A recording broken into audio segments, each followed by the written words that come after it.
Hi Sarah, how are you today? Welcome to Stained. Thanks so much for having me. Thank you for being here, first of all. Big fan of what you do. Thanks very much. But I'm going to let you introduce yourself first to the listeners. Okay. So I'm Sarah Carol Kelly and I run a sustainable jewellery brand called Shock of Grey, and I'm based in my studio in Kilmainham in Dublin 8, and I make handcrafted jewellery from sustainable materials such as FSC certified wood, low emissions paint. We use recycled boxes, and now we even recycle our acrylic that we don't use anymore because that's a bit of a sin of the past. Yes. Yeah, well, I guess, it's a learning curve at the same time. It's a lot to take in. I want to start from the name of the brand. It's called Shock of Grey. How did you come up with this, or how did this idea of this particular name come from?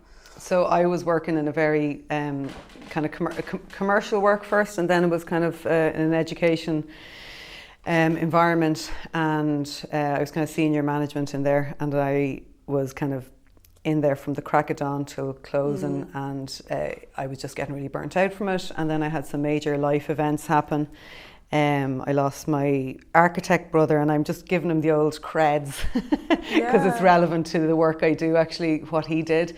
So my brother died suddenly while he was on an expedition in China. I'm so sorry. I know, it was horrific, but he was on a kind of a recce to test a location, and he got separated from the group he was with, and he was missing for a few days. We didn't really know what happened to him, and then eventually they found him and he died. So there was no foul play, but the kind of trauma, the loss of him, because he was only like 39, and then the following year one of my best friends died of breast cancer, and she was 37, and she had her kids and everything, and she was a fantastic artist. And 2 years after that, my dad suddenly just went to work, and then he had a heart attack in the car on the way home. So he was a carpenter, so from the kind of connected. Everything's connected. So they were, Ruth, my friend that I lost, she did sculpture with me in college, and even when she was sick, when she'd get people gone out of her room where she was on like bed rest, she literally had a pot of paint in the wardrobe, and she was touching up the skirting boards. So she was like ferociously active and creative always, no matter what. And I just felt like, these people are gone, I am not active at all, my creativity is totally dormant, I'm helping other people be creative, and I have lost this, and there's something wrong with that, But the grey hair literally happened probably from the trauma of it all. So I had like kind of nearly like the guy from The Sopranos, two white bits either side of my head.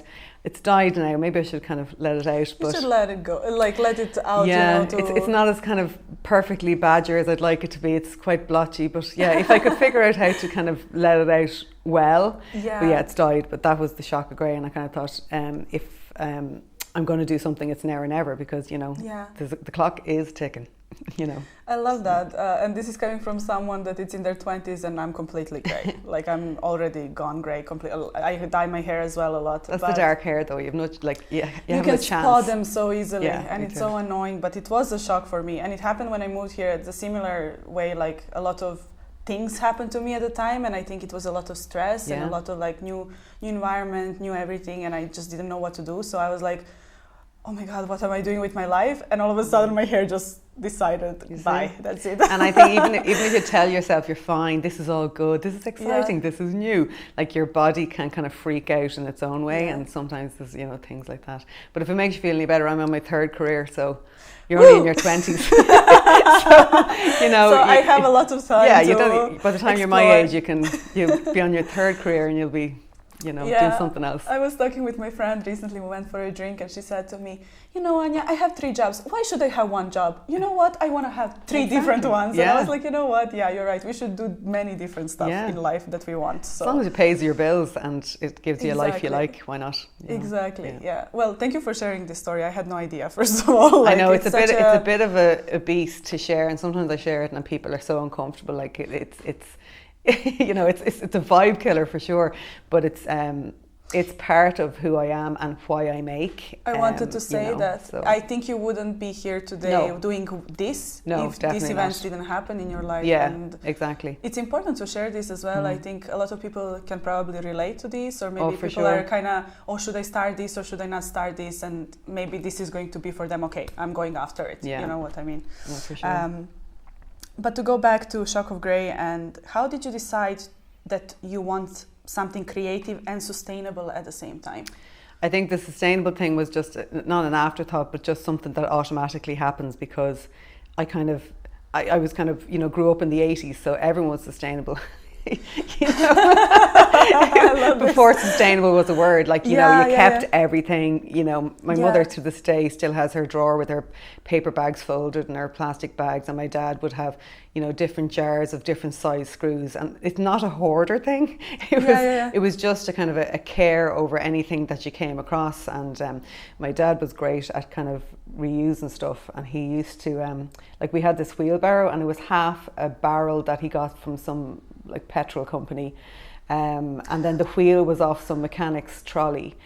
We still have it, but it looks bananas. But he was like, I'm not making a wheelbarrow. I have this, this, and this, and that is a wheelbarrow. So I think that's how I always thought. And then, of course, I went to art college. I did sculpture in Limerick. Oh, great! And that was fantastic, But I graduated in '98, so it was a long time ago. Mm-hmm. And then I ended up going back and doing a master's in digital design in Dublin, and I ended up working as a commercial designer for a decade, Wow, and but I mean the things I learned in that were major, and it's funny, a lot of the skills from that I still use now. 100%. But so the sustainable business, it was just to set up a business, and I think sustainably all the time. I keep my coffee grains and I use them on my plants. You know what I mean? I'm just that sort of, I'm a bit of a hippie, so yeah. I don't know anymore if it's even a hippie, because I think a lot of people now, especially I'm surrounded by people that are doing these things. Yeah. We are very we are mostly in our 20s, with my partner, my boyfriend, whoever, we are just trying to kind of be better, I guess. Yeah. But we are genuinely scared. Yeah, absolutely. I know you said to me over the call that we had that you don't want your boys to live on a boat. Yeah, not unless it's a cool boat, it's a canal barge or something that they chose. But exactly, every time it really resonated with me. I was like, yeah, you're absolutely right. It's so terrifying, and I think as well, I kind of feel like I'm in my 20s. That's good. But a lot of people my age don't. It's not that it's too late for them, but they are doing what they can now, but there's still a lot of bad habits there, and then some older people don't do anything. But I have to say, in Europe we're not half as bad as other countries, because you see 100%. When you go to the States and stuff, and they're double bagging plastic and they're not even thinking about it, and they're just throwing everything in the one bin, and there's unlimited curbside pickup for their rubbish. At least we have to sort it and divide it, and I know that's not perfect. But even the least sustainable person in Ireland is actually more sustainable probably than the most in the US. And there are of course pockets of areas that are doing better, but the policy isn't there. And it's a shame, because when the small countries do a lot, it's not the same as a big country doing a little. Exactly. Yeah, I agree with that 100%. And I always try to, if I'm in the conversation with someone, I try to not convince them, but they don't need to be perfect. We don't need to be perfect 100%. It's just little by little, and it's already bringing so much to the planet. I do find though, and there was a book, and I wish I could remember the name of it, but it was basically about how the whole kind of sustainability kind of culture at the moment is another burden on women, because it's mostly women that kind of care, but then they're not the ones making the policies. There's a book about it. If I can think of it, I'll send you it for the link. I would love to read that, because I have a lot of opinions on that. Yeah, and I think I do too. But then the sad thing is, we're not necessarily the gender that's making the changes of the policies. So we're the kind of mothers and the minders and the worriers and the carers, but not necessarily the ones that are making those differences, which is sad, And it's also, in a way, I think it's another scam. It's another job for women to be these eco warriors, It's crazy, because I mostly met women in this industry that are starting their own businesses. Doesn't matter if it's in fashion or like yourself, jewellery or whatever they're doing, activists, whatever. And I genuinely am just kind of trying to find also guys to interview for the podcast. There are amazing designers in Ireland, and I'm actually very surprised that there is a lot of men that are trying to do better for fashion in general. But it was just hard for me to find guys. It was just oh my God. And I tried really hard, especially over Instagram and everywhere, but now I'm getting better at it and kind of exploring, because I want to bring them as well here and have a good conversation with them and what they think about everything. So yeah, let's see in the future how that will go for the podcast in particular. But yeah, I want to also ask you how hard it is to be sustainable and to lead sustainable business, because I think it's much harder than just not caring about your packaging, you know, getting a cheaper option and so on. I know. And you know what? I mean, like I was at a funding conference a week ago at Enterprise Ireland, and they were talking about how 2023 was the hardest year to get fundings, and it was an all female kind of founder event. So that, you know, lack of funding trickles down to shops and to everybody. So I think people are kind of cutting corners, shops are cutting corners, they're just trying to stay afloat. And I think as well, when the government gave them that break during COVID, the delay of paying their tax back, like a lot of businesses went to the wall last year just because they had to pay that huge bill. It was delayed, but then they still had to pay it. So I think 6 or 7 restaurants in Dublin closed down in a week. So just businesses are really feeling it, and I do understand the bottom line is money, but I mean, I did showcase in January in the RDS, and there was, when I did it 2 years before, I think there was about 4 statement jewellery brands, and I think this year there was probably about 15. But from what I could see, I was the only sustainable one. But even though I was kind of selling my wares, it didn't necessarily translate into orders because my prices are more expensive. But I can't, like, I have, you know, people that work with me that I pay properly.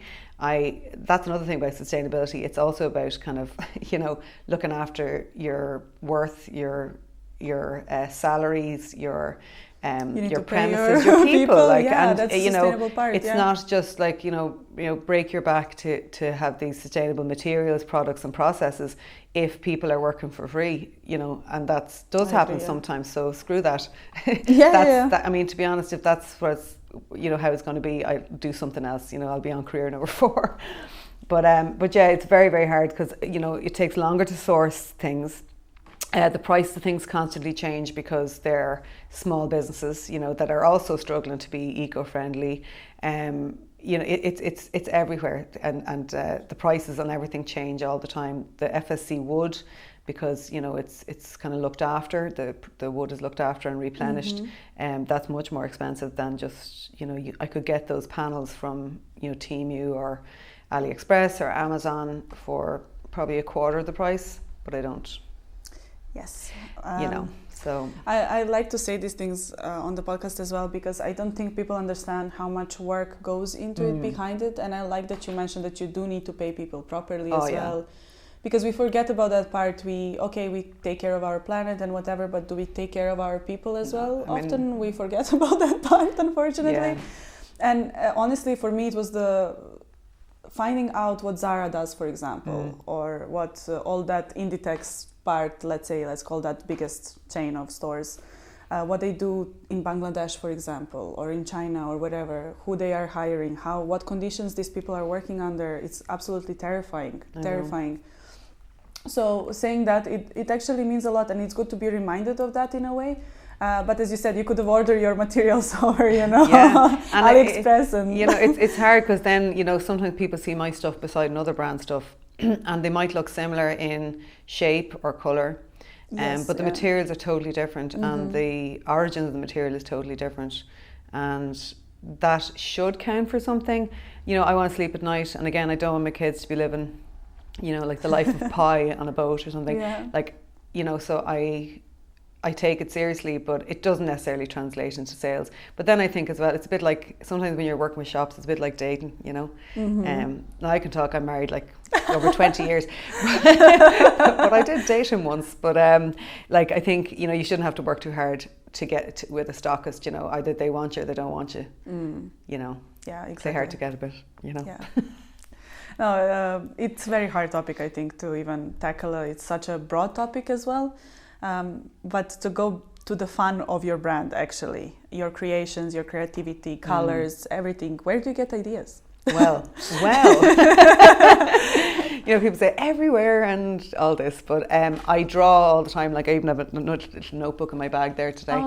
But like, I doodle kind of nutty doodles, I suppose, just shapes and things, and I collect stuff like reference things, and I have a couple of magazine subscriptions, like physical magazine subscriptions, which I love. They come in the letterbox, love it. Here, big thump. And I think you're the first person that said this to me, that you actually have physical subscription. Just one. It's a Vogue one, and it's just so gorgeous, and I hack it to death, and I keep them all stacked. I have them all, and it's just, they're amazing to go back to for references, for colours, for whatever. But I also, and this is major to me, sometimes like people's references can become a bit jaded and a bit repetitive with other people if you're just looking at Pinterest and Google and whatever. So I have membership in NCAD Library. Okay, yeah. So I can go in there whenever I like, and I'm just down the road from it, and you can take out 2 books for 2 weeks, or I can colour copy things or whatever. But I have access then to all their books that they have, all their reference material, and a lot of that isn't digitised, so it isn't available. And it's everything, like in there I'd say I wreck their heads because I really make a mess because I get stuff from like the fashion section, the jewellery section, the painting section, the drawing section, like I'm wrecking the place. So pulling books out from all over the place, but like my references are far and wide, but I do love finding, a book that looks like it hasn't seen the light of day, where there's some weird gem that'll send me off on some angle. Love that.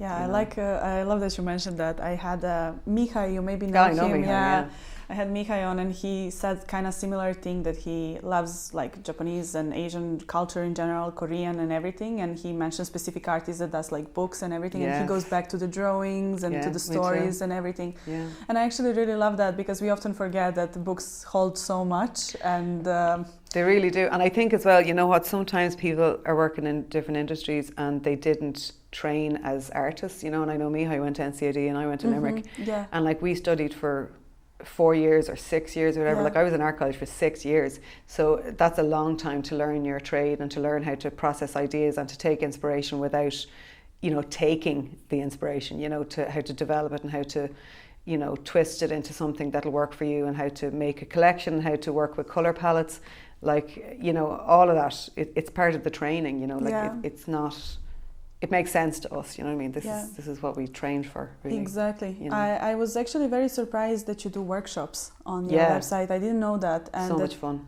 Yeah, I can imagine, actually. Tell us a bit more about that, actually. I will let you. They are a lot of fun. Like, I would do them, except for I'm running them, but but they are really good fun. So we have 2 coming up on the 13th of April, and we partner with the Mercantile Group. So that's Opium is the venue that we use beside Whelan's there on Camden Street. And we have 2 coming up on the 13th. Statement earring one and a statement necklace one in the afternoon, so one at noon and one at 3. And basically people can book through Eventbrite. The link is on my Insta bio and on my website, and you'll basically get kind of blank wooden cutouts that I've laser cut, a whole load of our eco-friendly paints, and I'll show you how we kind of process those, work with those, all the different techniques. Then you'll attach your metal, and people could literally go home wearing their pieces. That's and they have 2 glasses of Prosecco as well, so they usually go home laughing wearing their pieces. You're laughing and you have new earrings. Exactly. No. So I love that. It's really good fun, and I think as well, like sometimes people come with a group or they come on their own, and if people come on their own, I love it because we do those kind of tacky mingling name tags with "Hello, my name is." So if you're sitting at a table, everybody does get to know each other. So it's very friendly environment. And sometimes people come back. I have one girl that's been to every single one. No way. Yeah, it's so nice. So people come back to do a different one, or they come back with their sister or their friend or whatever. But I will definitely try to book one of those, because I love jewelry in general and I like to wear it. And I always wanted to learn how to make rings and stuff like that, because I wear a lot of rings. But rings are a beast. Yeah, I heard that from a lot of people. They're a beast because like everyone's fingers are different, and then that means then a lot of waste. Yeah. And it's not like you can have an elastic. Maybe you can actually. Maybe you can. Let's see. something to think about, there you know. go. You also received a lot of awards, and you were featured in London Fashion Week. Yeah, that was good. How does that feel? That was good, but you know what? It's kind of like, yeah, that was great. But honestly, it's kind of like, you know, that phrase about, you know, eating bread is soon forgotten. You know, it's kind of, it's, you know, it's old news now. There'll be somebody else next week and all that. Like, and that was last summer, the London Fashion Week, you know.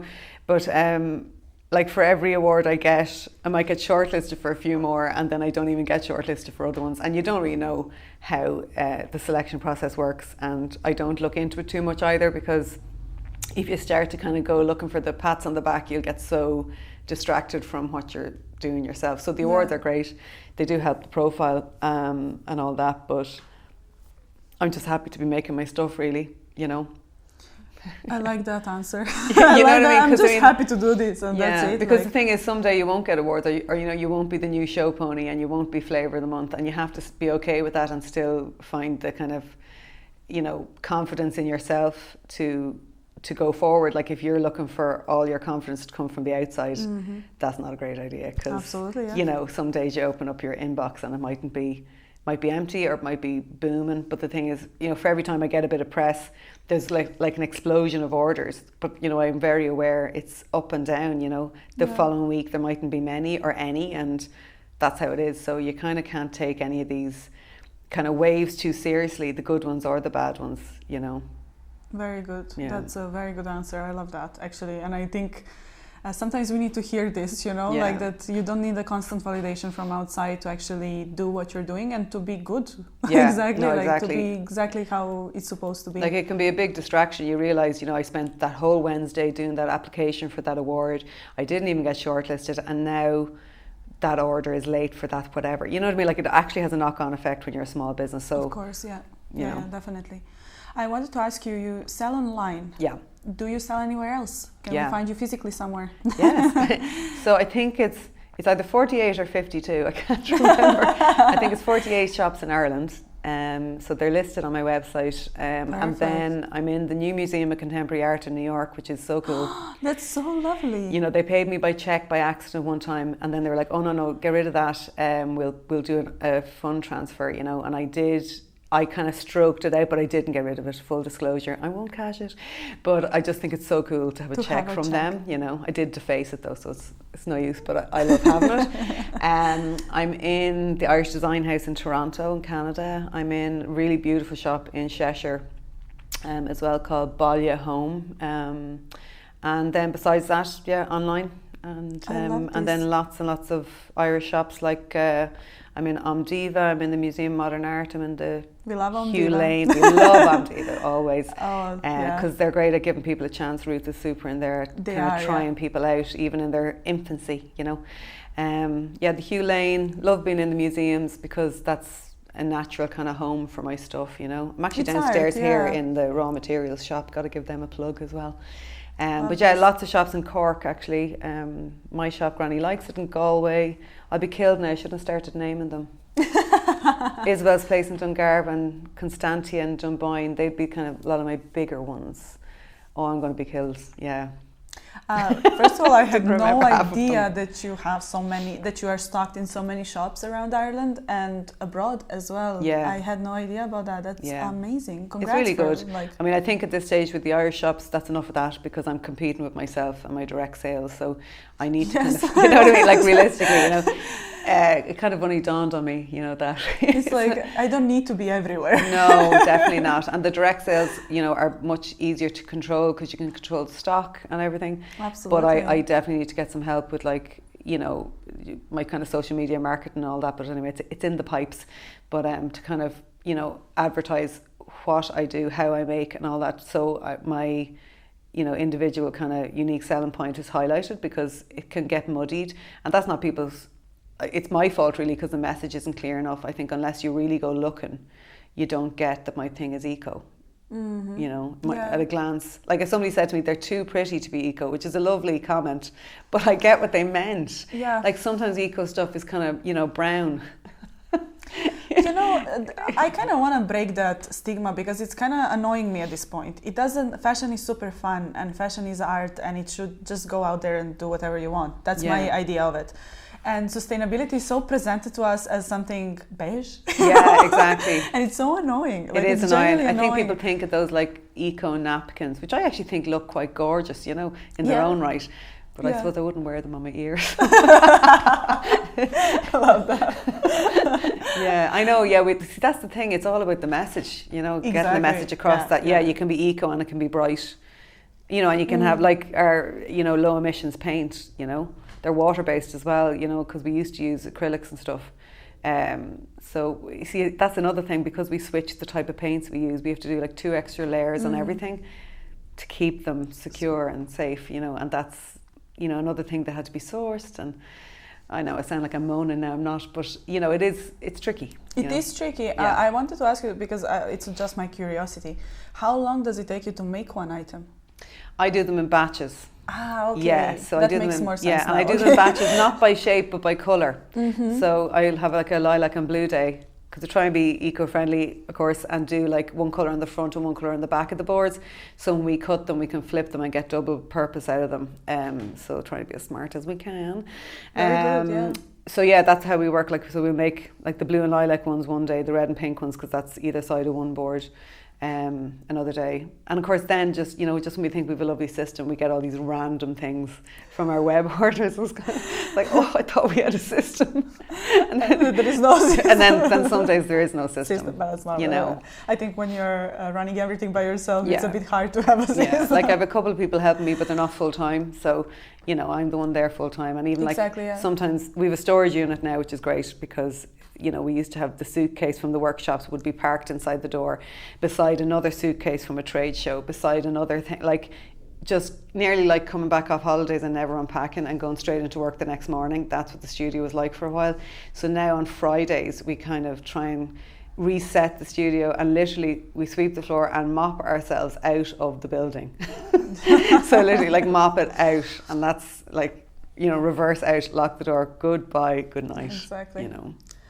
Well, thank you, Sarah. I really appreciate your story, first of all. I am going to leave you with the 3 last questions. Oh, yes. Are you ready? Yeah. They're the values of the podcast. So, first one is, what community means for you?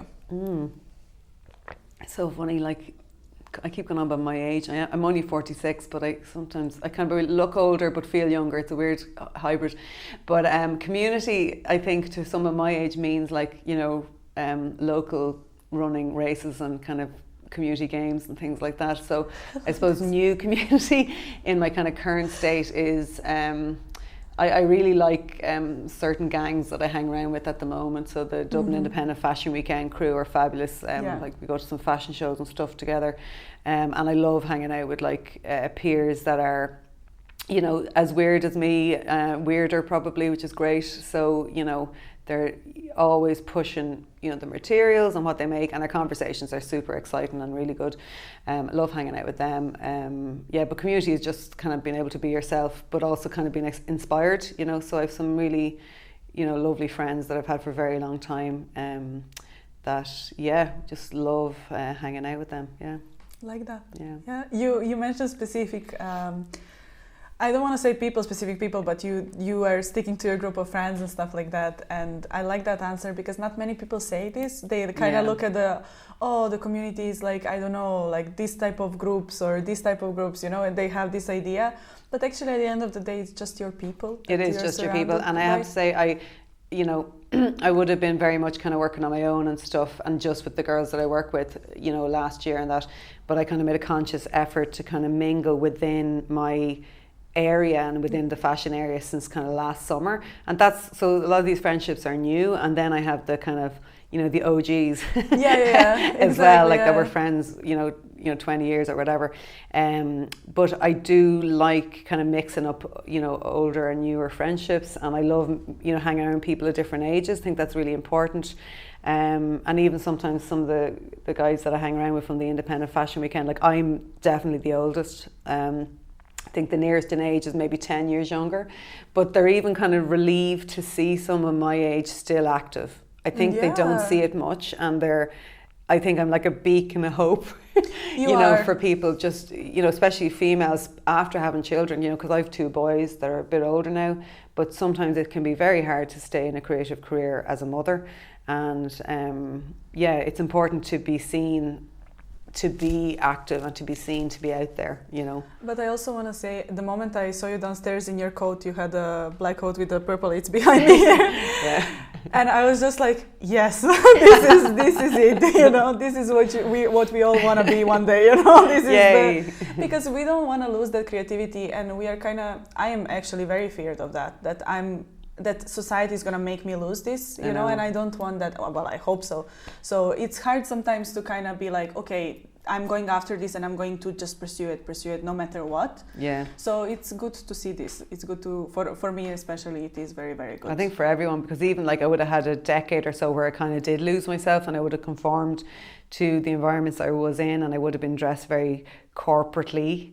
And like, it's funny, like when I left that environment, I literally gave all those clothes away to a charity shop. Like, even though they were good quality clothes, they were just so nice, and I just thought, I don't even want them in the wardrobe, because you know, they kind of affect me. And it's funny, the stuff I wear now is the stuff I used to always wear. So I'm kind of back to form. It's great. Ooh, I love that. Yeah. back to yourself. That's it. Yeah, it's good. Second question is, when do you feel most comfortable? Oh yeah. Oh, it's a couple. I'm a Gemini, so this is, you know. Me too. Oh, are you? Yeah. Me too. And then the other voice says, me too. It's two of us in here at all times. Always. You know? Yeah, so like I love super social situations, but then I also love super not social ones. It's funny, isn't it? But I think I can have one because I have the other, you know. So like I love being like with my family and at home with my husband, my kids and my cats. I love that. But I also love like having dinner with friends. And then I love, you know, going out and, you know, having a good time and having a good party. And I do love to dance, and I love music, and I love gigs and stuff. So yeah, I love kind of both, you know. Yeah, I like that a lot, because we agree on that for sure. Like, I need my balance of both. Some weeks I'm not gonna even crawl out of my house, but then some weeks I'm gonna go wild. Yeah, I'm literally gonna lock myself in this weekend. I need some downtime. It's been busy. Yeah, you need your social batteries recharged. Yeah, definitely. Recharged, yeah. Well, I'm gonna leave you with the last question. You kind of answered this to me, but it's more as well just in your life, not related to your business. Where do you get inspiration for your ideas? I think, you know, again, I gather stuff, and you know, if you kind of sit down and make yourself be creative in the moment, that's probably the worst and cruelest thing you can do to yourself. So, you know, I'll draw when I feel like it, and then I have a kind of a bank of stuff to go back to. So I do have like shelves and shelves of sketchbooks with stuff in them. They're probably like the writings of a mad woman. Some are notes, some are drawings, some are shapes and whatever. And actually I have also, when my brother's belongings came home and they were clearing out his apartment over there, I asked them to keep all his sketchbooks. So I have all my brother's sketchbooks. Wow. So some of the shapes from my earliest stuff, like the D doodle is one of my kind of special kind of shapes. It's like little kind of horseshoe sort of shape. That is the Damien doodle, my brother, and that's based on his little drawings that he used to do of people, because they used to look like kind of teeth, you know, the way an architect doodles people. Yes. So the D doodles were based on some of his drawings. That's so cool. Yes, I have a big tattoo of that here as well. Oh, lovely. But that's yeah, so nice. That's yeah. very, So nice. Inspiration can come from anywhere. So I have my sketchbooks, I have his sketchbooks, you know, and I collect stuff. So yeah, it's a really artist home. I can. Oh, it is. It's yeah, artist / hoarder everywhere. / crazy cat lady. Yeah, but when I spoke with many artists, and they do like stuff. You do like stuff, like collecting things and just kind of finding purpose in everything. Exactly, I guess. and I think as well, you need to have a lot of anything to make something out of it, you know. Yeah, so I'm collecting umbrellas at the moment for Rian Honora. I don't know what she's going to make him, but I think I live in the windiest part of Dublin, because I keep every like second day. They're just breaking. Well, they're not mine, they're just stuck in a bush. And then I end up walking home like crazy with these mashed up umbrellas. So anyway, people just gave up on them. I think, no, they literally got blown to bits, you know, but yeah, so I have some more collected for her as well. So that's the thing, if you have a lot of something, you can make it. So that's why we have to collect, you know, so. Thank you, Sarah, so much. This was amazing. Thanks for having me.